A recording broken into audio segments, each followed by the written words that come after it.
well. We're doing very well. It's very close. It's been described as an ambush. Within minutes of President Ramaphosa's arrival, his delegation and the media hurriedly ushered into the Oval Office for an episode of political theatre that has now become commonplace in this White House. A lot of people are very concerned with regard to South Africa, and that's really the purpose of the meeting, and we'll see how that turns out. But we have many people that feel they're being persecuted, and they're coming to the United States. So we take from many locations if we feel there's persecution or genocide going on. And we had a lot of people. I must tell you, Mr. President, we have had a tremendous number of people, especially since they've seen this.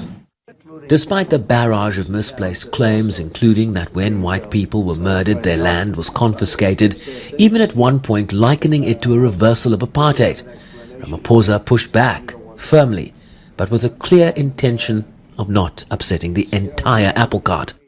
There is criminality in our country. People who do get killed, unfortunately, through criminal activity are not only white people. Majority of them are black people. Then responding to an extraordinary moment, when the lights were dimmed in the Oval and a TV screen wheeled in to play a video that in part showed EFF leader Julius Malema singing the Kill the Boer chant to a packed stadium, and footage of a road populated with white crosses as a reflection of white farm murders in South Africa. Let me clarify that, because what you saw, the speeches that were being made, one, that is not government policy. We have a multi-party democracy in South Africa that allows people to express themselves, political parties to adhere to various policies, and in many cases, or in some cases, those policies do not go along with government policy. Our government policy is completely against what he was saying, even in the parliament. And they're a small minority party, which is allowed to exist in terms of our constitution. There was also pushback from within the South African delegation. We have too many deaths, but it's across the board. It's not only white farmers, it's across the board. And we need technological help. We need Starlink at every little police station. We need drones. The problem in South Africa, it is not necessarily about race, but it is about crime. And we think that we are here to say, how do we, both nations, work together to reset, to really talk about investment, but also help us in how we can have the technology and everything that is needed, President.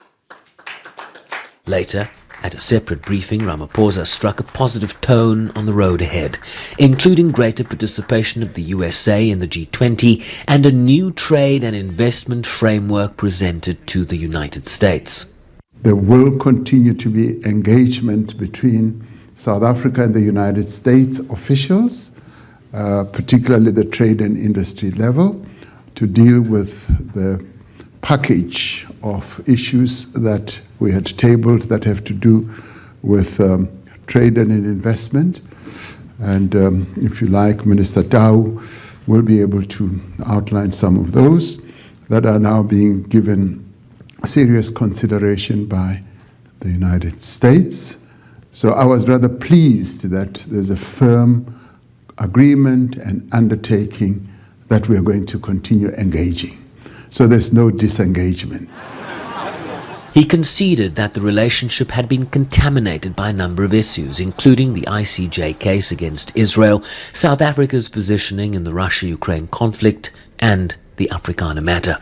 Our objective in coming here was to reset relations between the two countries and to reposition our relations, which had become contaminated by some of the issues. President Trump's concern is about the safety of people in South Africa, much as he zeroed it down to, say, white farmers. We kept saying there is a security problem, and we're not running away from that. There's criminality, and we even sought to deal with it from its genesis, that in the end, when the economy is not growing, when there's poverty, when there's unemployment, one of the social ills that we get as a derivative is criminality that spreads itself around the country. It's not only on farms or rural areas. Returning to the earlier Oval Exchange, we pressed the US President on the way forward. If this Afrikaner resettlement issue is resolved, you're going to go into a room after this, you guys are going to talk.